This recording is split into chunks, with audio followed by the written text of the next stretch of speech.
তিতাবৰত হিন্দু মুছলমানৰ সম্প্ৰীতিৰ অনন্য নিদৰ্শন মুছলমান যুৱকে নিৰ্মাণ কৰি দিলে নামঘৰৰ তোৰণ তিতাবৰৰ বোকাহোলা অঞ্চলৰ হেমিদুৰ ৰহমান নামৰ যুৱ ব্যৱসায়ীজনে 1974 চনতে প্ৰতিষ্ঠা হোৱা তিতাবৰ আদৰ্শ মহিমাবাৰী বৰনামঘৰৰ মূল পকী তোৰণখন নিৰ্মাণ কৰি ৰাইজলৈ উৎসৰ্গা কৰে কেৱলাক টকাৰে নিৰ্মাণ সম্পূৰ্ণ কৰা আটক ধুনীয়া তোৰণখন দবা শংখ আয়তি উৰুলি আৰু মংগল ধ্বনিৰ মাজত আনুষ্ঠানিকভাৱে নামঘৰৰ মূল গোসাঁয়ে মুকলি কৰে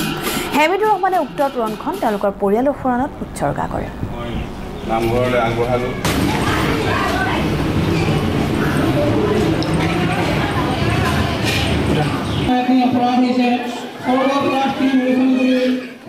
আজি মহান কাম অসমত এটা ডাঙৰ নিদৰ্শন দেখাইছে যে এজন ইছলাম ধৰ্মীয় যুৱক তেওঁ হিন্দু সমাজৰ এখন তোৰণ দিছে শংকৰ আজান যিখন শংকৰ আজান শংকৰদেৱে যি তোৰণ নিৰ্মাণ কৰিছে আজান শংকৰ আজানৰ যি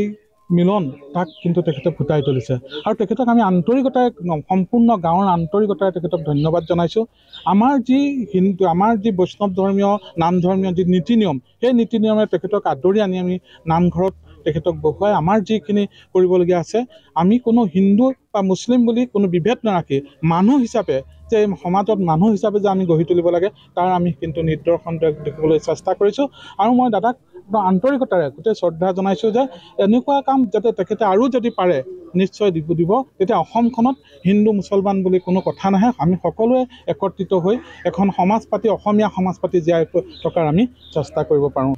এখন শংকৰ আজানৰ দেশ ইয়াত হিন্দু আৰু মুছলমানৰ বুলি কথাবোৰেই নাই আপুনি দেখিছে যে এতিয়া মোক হিন্দু মানুহে আদৰণি জনাইছে হিন্দু মানুহে মোক গামোচা পিন্ধাইছে গতিকে হিন্দু মুছলিম বুলি কথাটো নাই ইয়াত আৰু বিশেষ কথা হ'ল কি মহিমাবাৰী আদৰ্শ গাঁওখনৰ সকলো মানুহৰ লগতে মোৰ খুব মৰম চেনেহ আৰু তেওঁলোকৰ বহুত মানুহ মোৰ লগত ভাল ককাই ভাই ৰিলেশ্যন আৰু সেই অনুযায়ী মই ইয়াত এখন গেটৰ প্ৰয়োজন আছিলে আৰু সেই গেটভাগ মই মোৰ নিজৰ অন্তৰেৰে মই ভাবি পেলাই যে গেটভাগ যদি ইয়াত নাই